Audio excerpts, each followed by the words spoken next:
শ্রাবণের মেঘে ঢেকে গেছে ব্যাঙ্গালোরের আকাশ।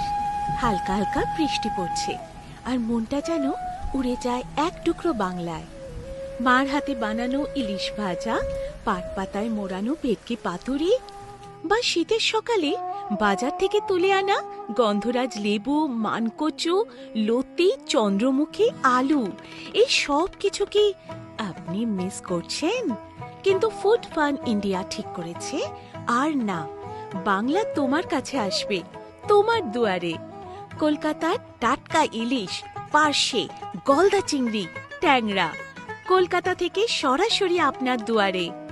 সেই দুঃখ কষ্ট মেটাতে ফুড ফান ইন্ডিয়া এসেছে এক টুকরো বাংলাকে নিয়ে ব্যাঙ্গালোরের বুকে। আজই ডাউনলোড করুন food fun India app. Order করুন আপনার প্রিয় মাছ, সবজি, বাংলার মুদিখানার জিনিস, আর ফুড ফান ইন্ডিয়া, বাংলার স্বাদ এবার ব্যাঙ্গালোরে।